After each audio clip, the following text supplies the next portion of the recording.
some point in our lives, we all get sick. Touch of flu, a headache, or even a broken bone. We power through it and heal, and we just get on with our lives. But what if your ailment lasted longer? What if your illness lasted the rest of your natural life? Today, I'll be talking with Telly and LaToya. Different women, different lives, common thread. They both live with a chronic illness. They'll be sharing their stories of love, loss, and how their quality of life has suffered. How can we show more compassion to those who suffer? Can we help make their lives a little easier? Let's get into the real conversation.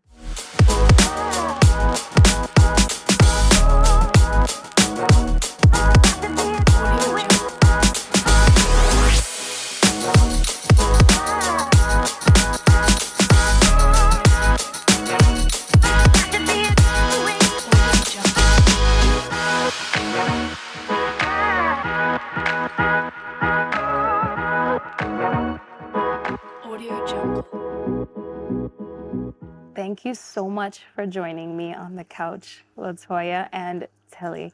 So we are sitting here today kind of like sisters in a circle.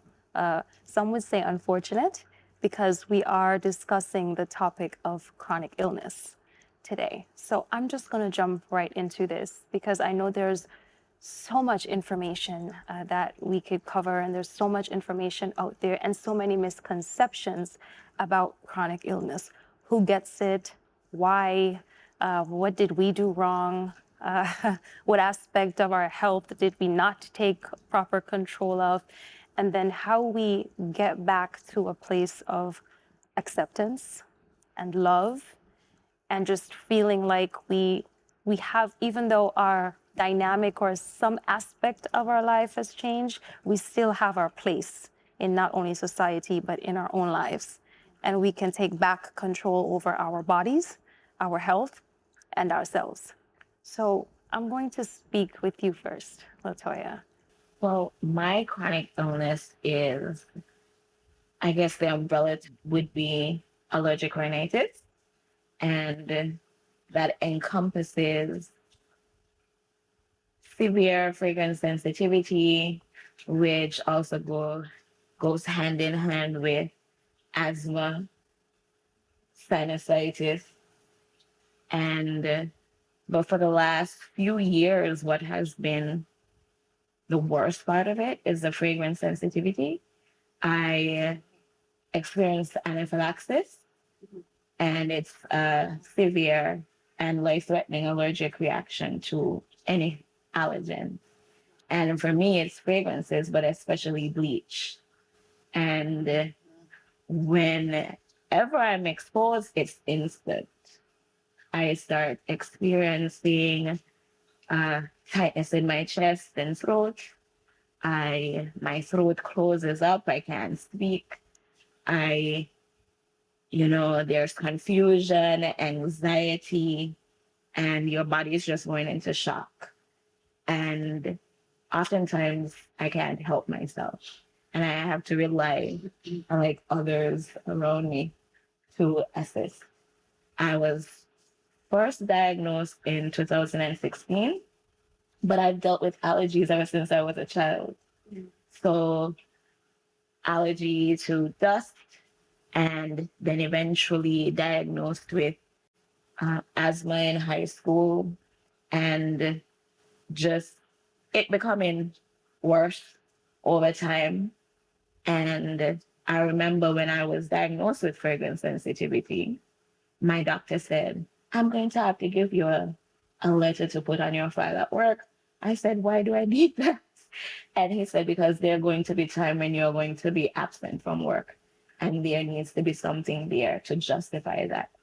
And I remember last year, after having a massive reaction at work, I said, when you told me that this would affect my life, I never thought it could be this bad. I never thought it could be this bad. It's extremely isolating, because just what you wash your clothes with can cause a reaction. some form of reaction, whether it's mild or severe. And even entertaining is difficult. Wherever I go, whether for lunch, dinner, whatever it is always surrounding whether I'll be able to be comfortable. And you always have to take medication before going out, you know, to to prevent me from having a reaction. And it's traumatizing. You wonder, is this the time I'm going to die?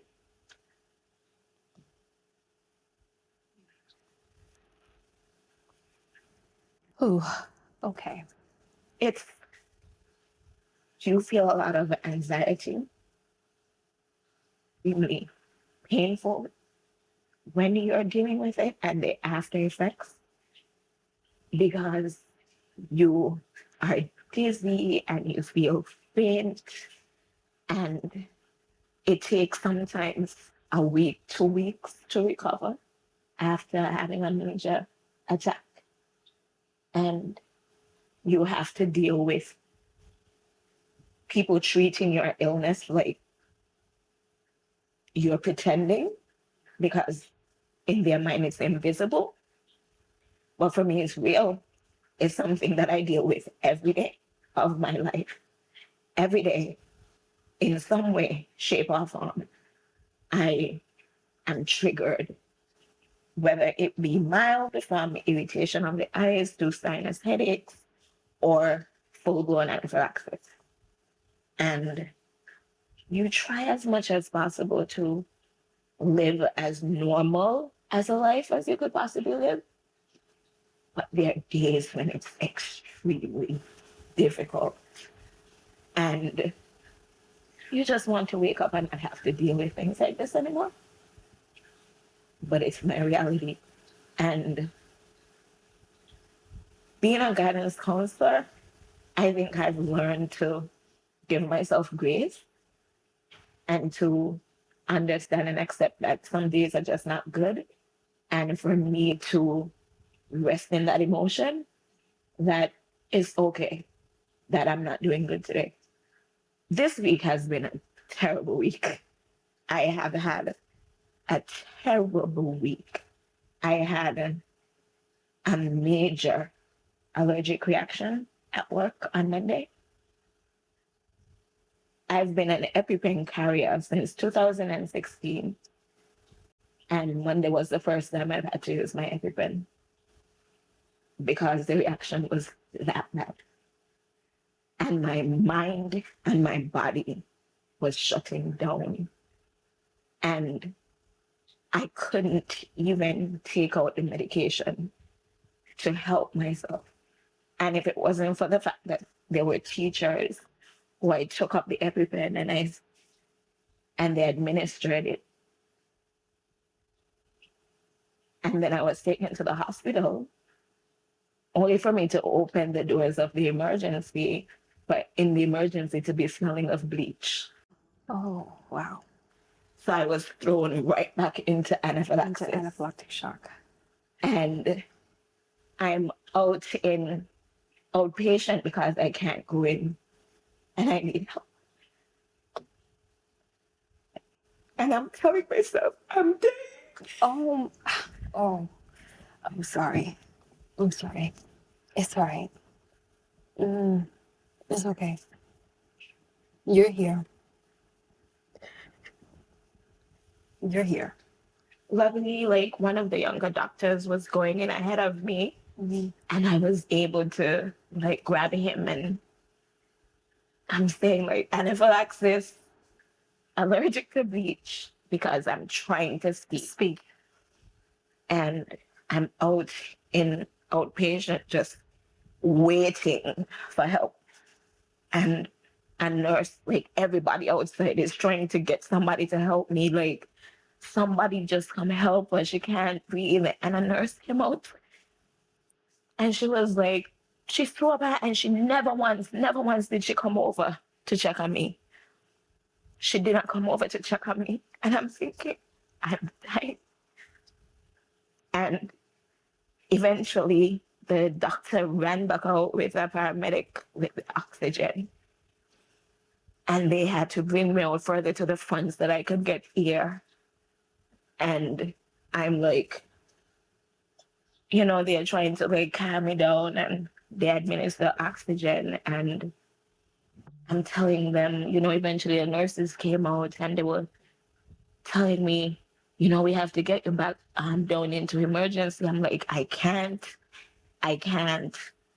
And they're insisting we need to get you down into the emergency to triage you. And they wheel me, I'm like, and all I'm thinking, I'm just trying to stay alive. I'm like, okay. And they wheeled me back into the emergency and leave me in the hall trying to find like a room for me. And everything starts all over again. Because there's still the scent. The trigger. The bleach. bleach. Everything starts all over again. And I can't breathe and I can't talk. And one nurse says, well, tell us what's wrong with you. What's wrong with you? What's wrong with you? And I can't speak. And so they wheeled me back out into outpatient and had to, triage me in outpatient and,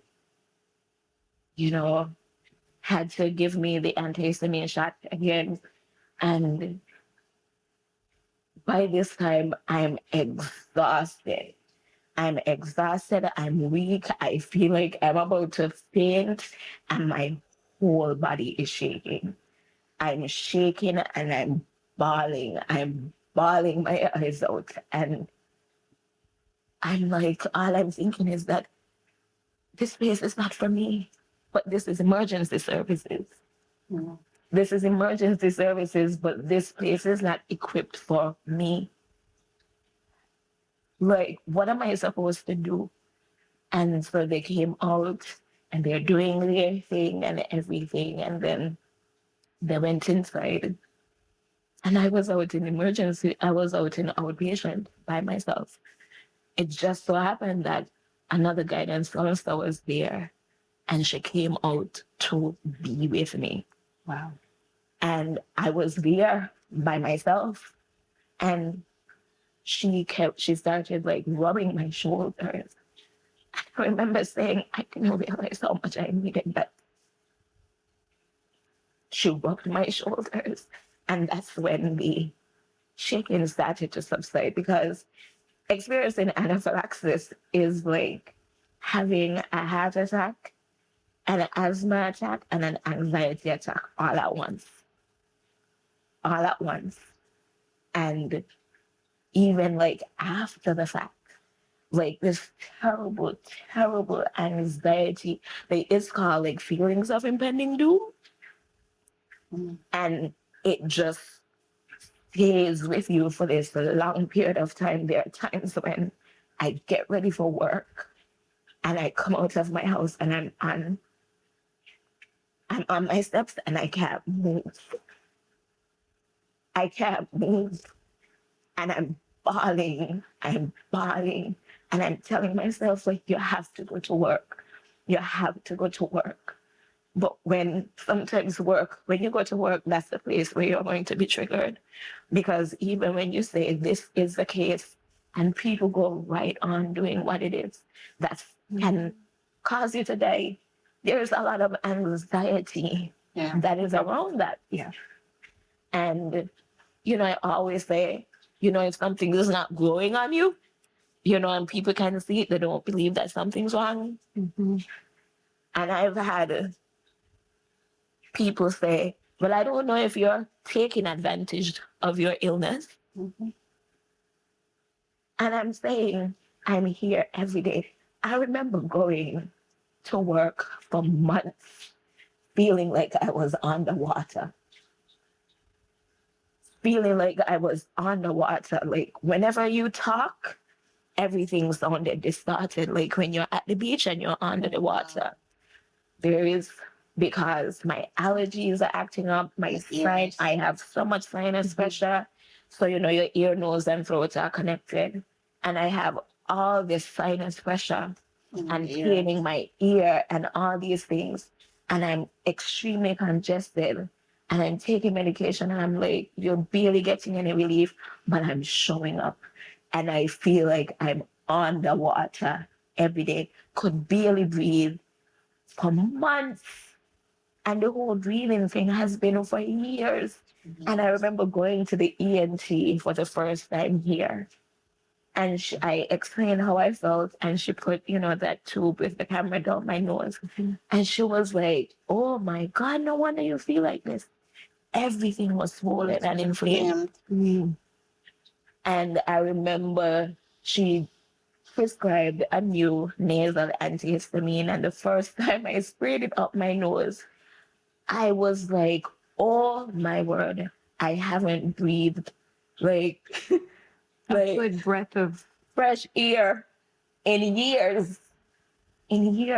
But yet people tell you, I don't know if you're taking advantage of your illness. it's a feeling of drowning. Yeah. But no one can see drowning, and they can't feel what you're feeling, because chronic illness is not always physical. No. It's emotional. Yeah. It's psychological. Yep. It's mental. And I just remember, because I said to my doctor one time, I expressed to my best friend, I'm anxious all the time. Anxiety. I'm anxious all the time. I'm thinking about death in the way that all of the ways in which death could happen. All of the ways in which that could happen. Like, I'm on the bus and I'm like, a bus could just hit us now. And it's always on my mind. I remember telling the doctor, and he's like, because you've gone into anaphylactic shock before. And he's like, anytime that happens, it causes such major anxiety.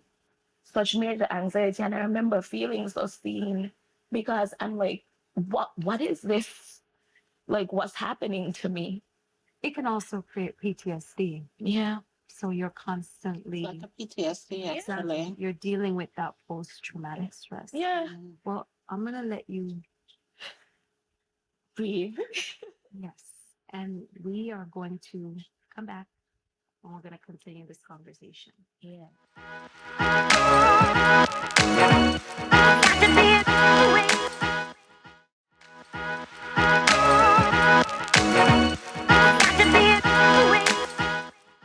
LaToya, I am so grateful to you for so many reasons for sharing your story. And as I sat next to you, you would not have known this, but you walked me through something that brought back horrific feelings for me.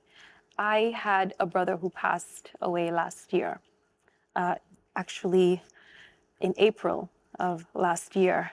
And recently, it was the 1 year of his death. And he struggled with bronchial asthma for years.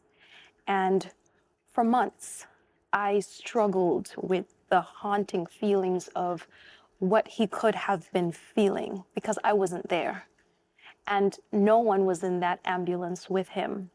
And when I had to hear the details of my brother punching into the wall before he got into the ambulance, the rage that he was in, I tried convincing myself to make peace with it, that his final thoughts were of his daughter, of his family. But sitting there and hearing you explain in such vivid detail what you were feeling, I couldn't help but go back to those thoughts and wonder, was my brother anxious? Was he angry? Was he in this amount of pain? He was alone, just like you were. He could barely speak until he could no longer speak. And just as you experience certain things when you got to emergency, by the time he was pulled up to the hospital, he was pronounced dead. there were oxygen tanks on an ambulance that had no oxygen in them. And so when I hear these stories and I think about the people on the other side of this, who, unless they're in your shoes, can never know what you're feeling, what you're experiencing, the effects that it's having on your family. When my brother passed away, I call it a privilege, not a burden. It was a privilege to be able to make sure that he had a good final send-off.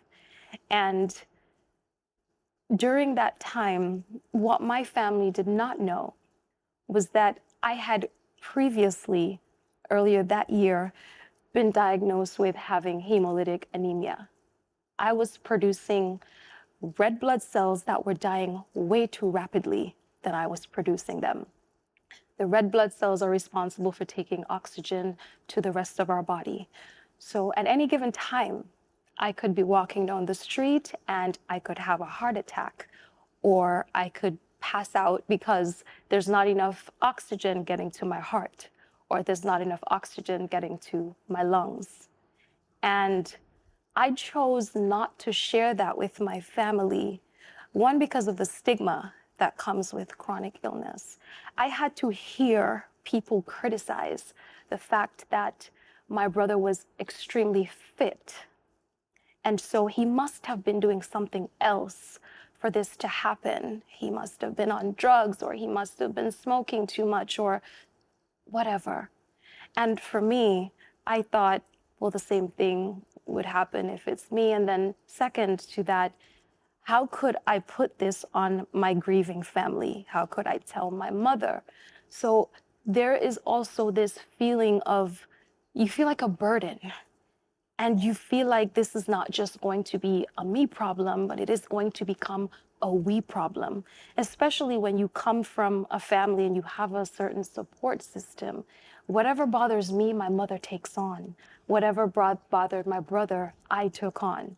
So just as I was feeling things that I was conflicted with over his circumstances and dying, I had my own battle to deal with that I'm still currently dealing with. And I've gone through everything from blood plasma treatments to holistic, herbalistic medications. I've gone through absolutely everything. And as I sit here in front of you, in front of both of you, and I listen to you speak, and I hear about the insensitivities within a society, as I started coming out and talking about my experience, some of the things that I would be hit with were things like, well, don't you work out all the time? You're so healthy, you eat well. What did you do wrong? I just want to say to you, you sat there and you explained your emotions impeccably so. And what I wanted to say to you, but I didn't want to cut you off, was you did everything right that day. And that is why you are still here. Because with the little breath that you had, you found the strength to speak. That was something that my brother could not do.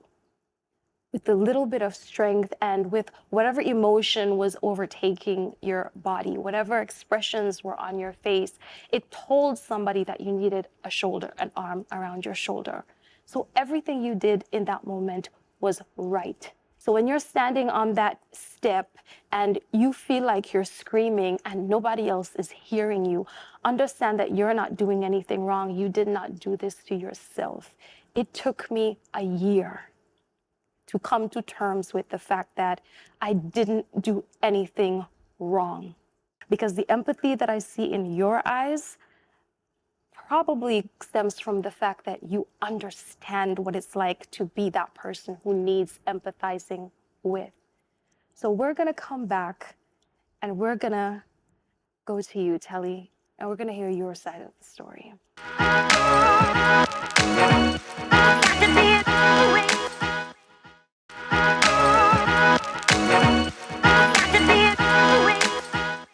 So I share a very similar experience with LaToya in that as a child, I was diagnosed with bronchial asthma. And for many years, it's been a struggle.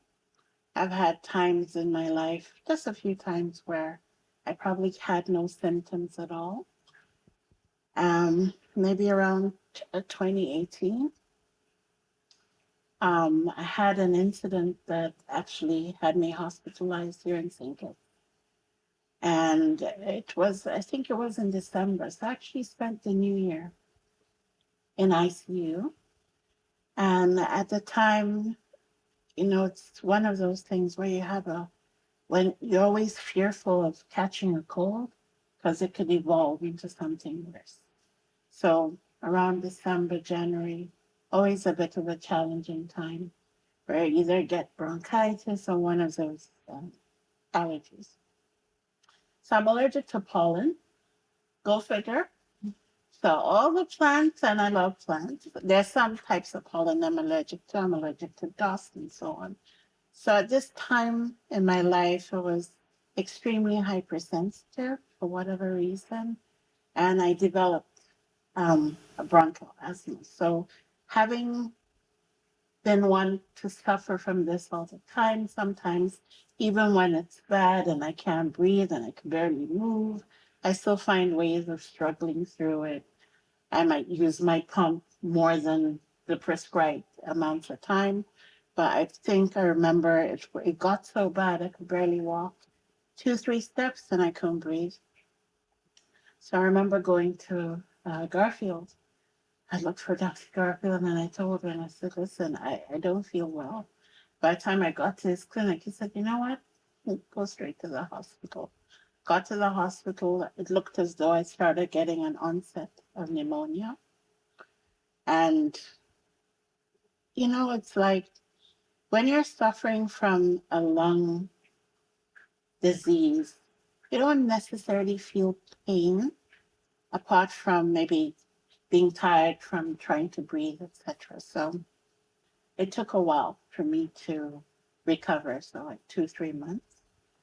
During that time, they put you on so much corticosteroids. So I would have gained a lot of weight. So I'm always like a yo-yo, always struggling with weight gain because of the medication and stuff like that. Um, so that was a scare. It gave my family a scare. I'm a single mom, and my son was absolutely frightened. At that time, he was just a teenager. And subsequent to that, I started looking for alternative um, solutions. I could only recall back when I was in St. Vincent, there was a time when we drink ganja tea, cannabis. And there was a time I took the ganja tea and I had no asthma for like 4 or 5 years. Like no symptoms, no allergies, anything. So at the time I was like, I need to get back to probably taking ganja tea, which comes from the root. But at this time, over here in St. Kitts, it was prohibited. You can't even speak to it. But at that time, shortly after that, um, in North America, they started offering CBD. And when I analyzed it, I said the contents of ganja tea, because it comes from the root, actually is CBD. So I ordered some CBD. Of course, there are no dosing, recommendations. And I decided I wanted to vape it in because it'll go straight into my lungs. And I did that. I did that for 2 to 3 weeks straight. And after that, very slowly, I stopped using my inhaler. And anyone who knows me they know the inhaler is like a handbag. It's like my phone. They have my phone, you have my inhaler. And my allergies stopped. I used to get a lot of sinusitis, headaches, and all the related illnesses and so on. That stopped. And the big thing was the inflammation just disappeared. But in doing that, I also recognize diet is also a big part of it. Um, I am allergic to a number of things. I'm lactose intolerant and so on. But sometimes I like my cheese, so I'll go and take some cheese. But people tell you diet has an effect and you're allergic. and you forget about food allergies. But then, really and truly, the food allergies do actually have an effect, especially when you have a chronic illness that links to allergies. So I had to now discover the hard way. What are my triggers when it comes to food? What can I sustain? But I found that after taking CBD for, I think it was actually 3 weeks, and after that, because I didn't want to be addicted to it or anything, so I would vape it every other month, but after a while, today I'm here. I don't have an inhaler. I haven't had an inhaler. It's now over 5 years, right? I haven't had an inhaler. So while I overcame this chronic illness that's been plaguing me for over 35 years, for 40 years of my life, last year I had a very, you could say, major incident whereby I'm the kind of person, I'm a consultant, so I work many long hours. So when everybody has a nice 9 to 5, I'm probably working 18, 19 hours just to try and, make ends meet. And I'm the breadwinner. So it can be, tough. So I don't sleep much. People who know me know I probably used to sleep 2, 3 hours a day. I've increased that to 5, 6 hours because now I understand the importance of sleep. Don't sleep much, work a lot, don't really take care of myself. And when it comes to eating, when I have deadlines, I tend to pick, I'm picky. I tend to snack, especially when you're under a stressful deadline. You want to have something that you want to snack on. So, but when it comes to meals, I'm not necessarily bad at my meals, but it's not done in a proper way. So it's not really balanced all the time. And sometimes you can have a little bit too much starch. So let's just say, food wise, take things for granted. You've been doing this for years. You gain weight, so on. But after COVID, during that COVID period, was a very harrowing period because we were made to stay home. And for me, knowing what I suffer with and knowing the fact that I'm high risk, I got significant anxiety about it. And even to date, I can tell you, people don't see me. They hardly see me. Someone asked me, like, am I still here? I'm like, yeah. No, because I shut myself in, honestly. It's because I have that anxiety of just being around people and afraid of getting sick.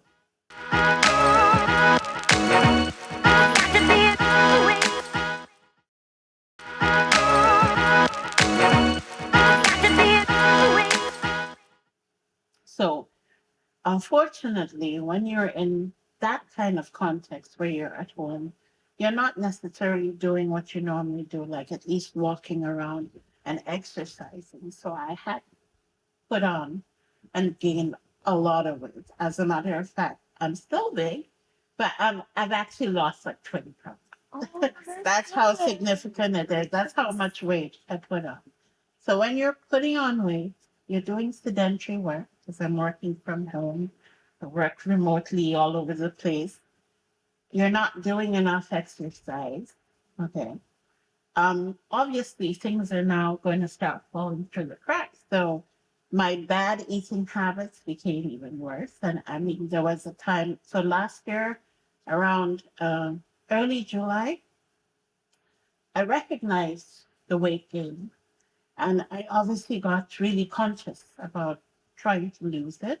And of course, wanting to lose this weight as fast as possible, which is really not possible. So then I started doing carb eliminations, not low carbs. I literally went eliminating the carbs and then picked up a little bit of a fear of anything carb. So I went through that period for maybe 2 to 4 weeks, not eating carbs at all. And then after that, I said, okay, I'm going to start introducing it. But for whatever reason, I decided maybe if I do a liquid fast before introducing food again, proper food, apart from proteins, I'll do well. Well, I went into juicing, and because I was working at the time, I wasn't really paying attention to my juicing. And normally, when you juice, you're supposed to have proper nutrients. You're supposed to have protein, a balance, and not just blending fruits. So, unfortunately, me blending the fruits, it's like drinking 20 Coca Colas. I mean, this is what I realized after the fact.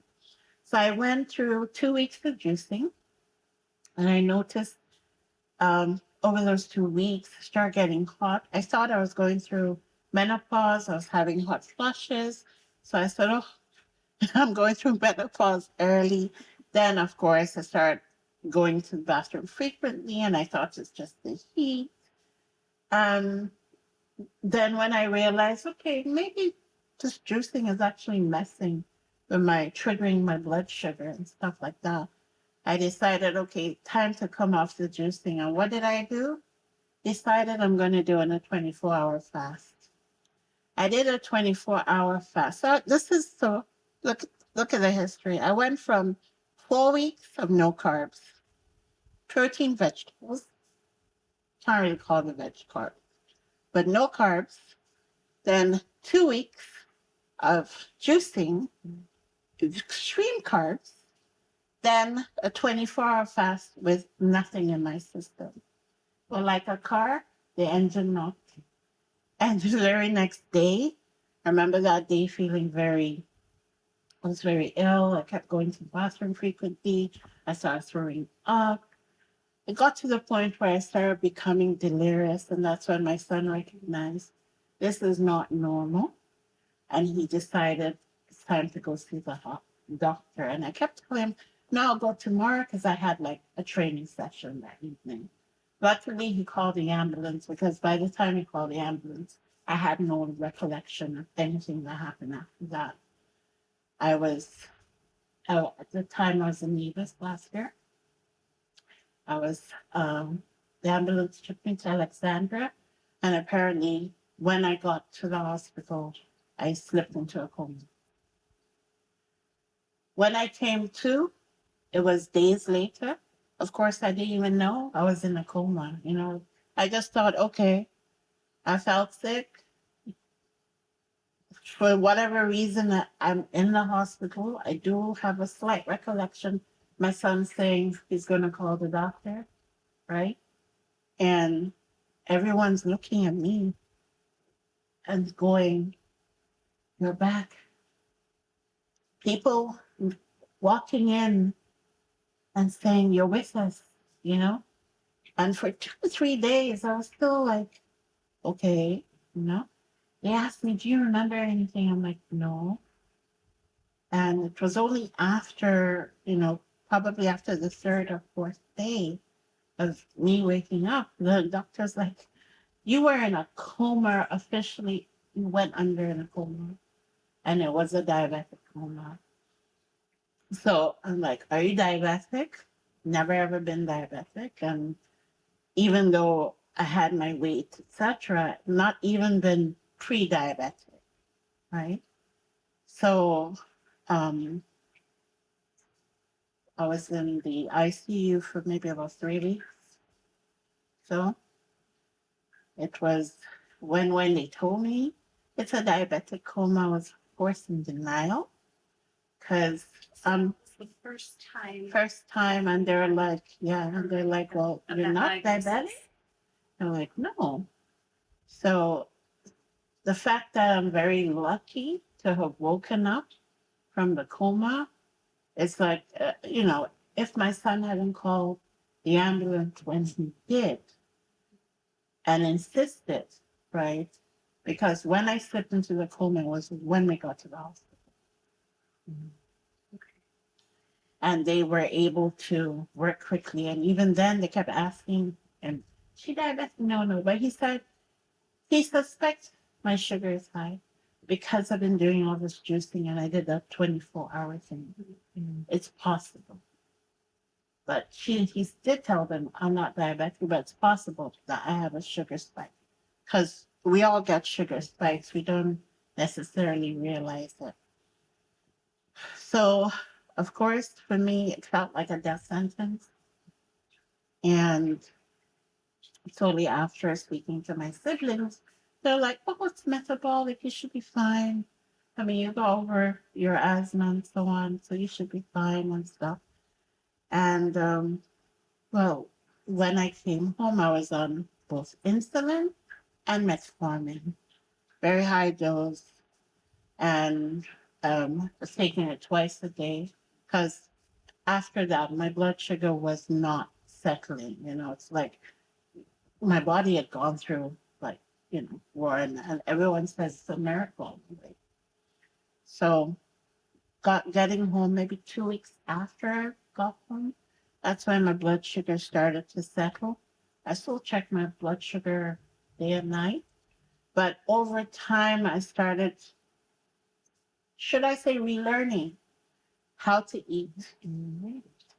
So just by learning a few hacks, I was able to then overcome this whole business of changing the lifestyle. And it didn't really take too long for me because for me, you're talking to someone who eliminates carbs. So I had to now develop a new love for carbohydrates and appreciate that you must have carbs. You're just not supposed to have so much and increase your fiber intake. So just a few little things and hacks, and before I knew it, my blood sugar just settled in and went down. And then trying to maintain my medication regimen started to become a challenge like 3 months, 4 months in. And a few times I fell asleep or forgot the medication. And then I recognized that my blood sugar still maintained normal. So I kept on monitoring it. And I mean, there was a time when the doctor had reduced the insulin. The goal is to try and get to the point where you can reduce the insulin intake. How So did you got to a good I'm place? no longer on insulin, Oh, and I'm no Okay. longer on metformin. Fantastic. My blood sugar levels are pre-diabetic. I'm just very focused on what I eat, how I eat, and of course, trying to ensure I get the workout. you have just done an extraordinary thing for me because I have had a prescription for medicinal marijuana sitting on my dresser for months because of my struggles with insomnia and not being able to sleep. My body I would feel so mentally and physically exhausted. And it's the most annoying thing because people will often go, oh, what are you so tired from doing? And well, I have a blood disease and that I don't want to continue having to explain. But I was so afraid of the taboos and the yes, and the association to this negative connotation of what marijuana is all about today. And so I just left it sitting there. But you have actually opened my eyes. And let me tell you, soon as I get back, I'm filling my prescription, and I have you to thank for that. So I would love to see society simply show a bit more empathy, a lot more empathy. I would love to see a lot more education surrounding chronic illness and the fact that it is not always physical. It is not always the bleeding of the ears or the nose. It is often very emotional. It is also very mental. I am so grateful to both of you and for your bravery sitting here today and telling your stories. There's so much more that can be said and should be talked about where this topic is concerned. But one thing I will leave everybody with is that we want society to be more sensitive and to be more understanding to our feelings and to our conditions. But I often remind myself that we too have to be understanding and sensitive towards their insensitivities in recognizing that sometimes it's as simple as when you know better, you can do better. And oftentimes they simply don't know, so they cannot do better. So thank you, ladies, for coming today. Thank you very much. I commend both of you for And coping you with yourself. your struggles. Thank you. We've only just begun to explore the profound effects of chronic illness on individuals' lives. Let's continue this dialogue. You can always connect with us on our social media platforms, here, and here. Bear in mind that with knowledge comes the power to make a difference. And above all, remember to treat yourself and others with kindness. When we know better, we can do better. Till we meet again.